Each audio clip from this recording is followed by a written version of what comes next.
Frostmourne. Perhaps, no, dare I say probably, the most legendary, iconic weapon in the Warcraft franchise. Even those who started playing WoW many years after the Wrath of the Lich King ended will be well familiar with this staple of the fantasy genre. I think. I mean, I wouldn't know, I don't hang out with those kinds of people. We first see Frostmourne appear all the way back in 2003 in the Warcraft 3 Frozen Throne campaign, where Arthas, not yet the Lich King, finds the sword in Northrend. Mirrodin gets hurt, and the Whispers of the Blade convince him to leave his friend to die. Rough start, Frostmourne then continues to turn based Arthas into mean Arthas, and he goes back home to kill everyone, including his own dad, King Terenas, and his mentor, Uther Lightbringer. Ugh, so mean!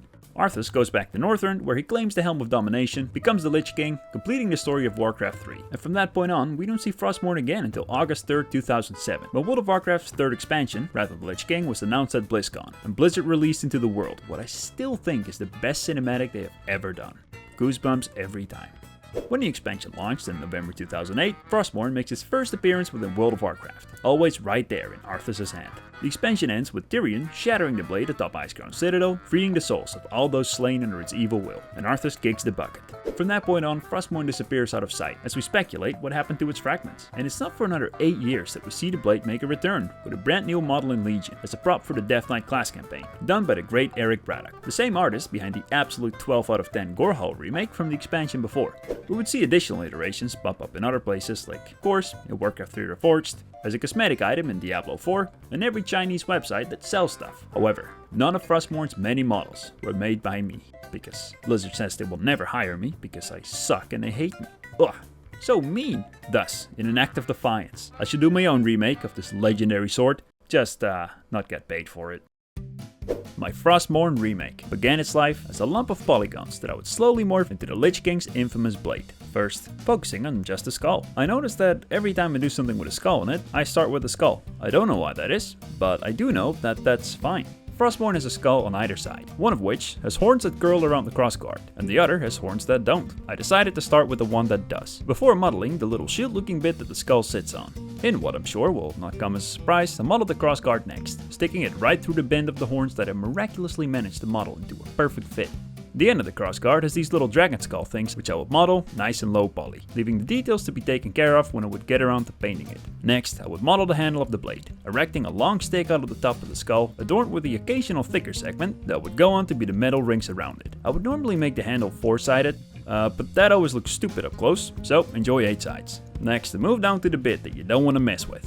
That's right, the blade. Unlike most weapons, the blade is asymmetrical, meaning I would have to model each side independently from one another. One side being all spiky and jaggedy and all around just a whole lot of stuff to get hurt with, the other side having less going on and being less jaggedy and having less stuff to get hurt on, but by no means nothing, all culminating in a nice pointy tip at the end. I then modeled the smaller bladey bits that sit below the crossguard, having to manually copy it over because the blade didn't allow me to use a mirror modifier, after which I crossed the T's and dotted the I's on the weapon, as I do every time, refining my topology and shapes. As always, I UV unwrapped the weapon, preparing the layout of the texture, and ensuring my model uses more than just a pixel in the bottom left.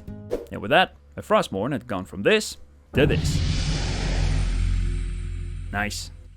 I started off texturing by painting in some simple ambient occlusion. Because I texture in Blender for my videos, the brushstrokes are simply projected from view rather than following the surface like you would have in 3D Code or something. So this was about as fun as getting shot in the head. Working underneath this layer of occlusion, I plopped in a suitable color to work from and went to town, blocking out my basic colors and values. Not worrying about any pesky details just yet, but simply focusing on finding the rough look that I want my model to have from afar. Because it has been a while since I did a video where I focused on a single item, it felt like a real breath of fresh air to take my time a bit more for this one. Oh, and because people will be most familiar with the Wrath of the Lich King model, I wanted to base my colors off of that one.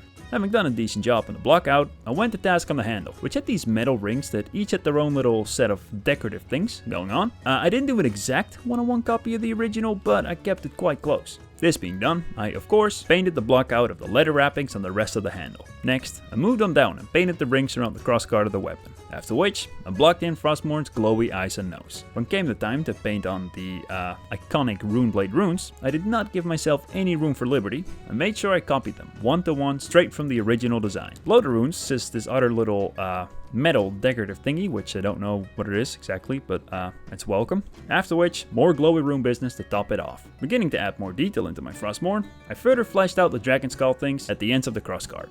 The horn's still looking bland. I painted on the ridges to match that iconic look. Again, because the front and back have different horns, I had to flip it around and do it separately for the other side. Once I had added in the last of the missing elements, I would move on to take my already pretty nice looking block out and really bring it to life. Frostmourne's colors vary subtly throughout the model, and I've screwed myself over many times by rushing that first stage of finding the right values and hues, which often meant that I had to adjust them all after I started on the details, which is just a bit of a nightmare. Like I mentioned earlier, I made myself take my time on this one a bit more, and it made the process all around just much more chill. And going towards the rendering stages, I didn't feel like I had 10 different things to fix. The blade needing some more love, I went to task adding in some subtle damage. Some chips, some scratches here and there, to give it a weathered look, as well as highlighting its edges and corners to make them look nice and sharp, and pop out more from the blue bits at the center. The infamous handle that I had so lovingly sketched out earlier was next. I tried to really push its highlights and make it shine. The texture of the original is quite high contrast, and the more typical classic-ish WoW style, which gives it that cool dramatic look. So mine shouldn't look too flat. Frostmourne was a long time coming for my channel. You guys must have asked me to do it like a million or so times. But I'm always two-sided on pulling the trigger on a remake like this. On one hand, it feels great to be able to pay tribute to these old classics and be able to do the whole video, and seeing you guys' reactions just lights my belly right up, man. I love it. However, there's always the other side to it. My painting gets better all the time, so anytime I release a model, I end up looking back a year later, yikes at it, and hope no one in the industry saw the video. There's a reason judgment ain't in my art station, okay? Even if I'm proud of the video when everyone's, reaction to it and all that. If I had done Frostmourne 2 years ago, I would have looked back at it the same way. That said, I will look back again 2 years from now and also think that this looks like a piece of shit. So the cycle never ends. Beats the hell out of stagnating as an artist, no one paid me for this, and I've rambled on for enough minutes to cover my footage. So prepare your wet, glistening eyeballs. For the first time, since whenever Legion came out, the one and only, the blade of the one true king, Frostmourne.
Hey, thanks for watching. I hope you enjoyed it, and I hope you feel nice. If you want to help me out, yeah, of course, Patreon, channel members, all that stuff. But you can also go to ArtStation, leave me a simple like on the post where I posted this, and follow me, so it look like a mighty big deal in the 3D, in the art world. As always, special thank you to my awesome supporters. And as always, a special shout out to Wallace Vienna and Eternal White Moon. You're all a bunch of legends. Oh, and if you want the files for this, they're on my Patreon for free. Just go and get them. Alright, bye!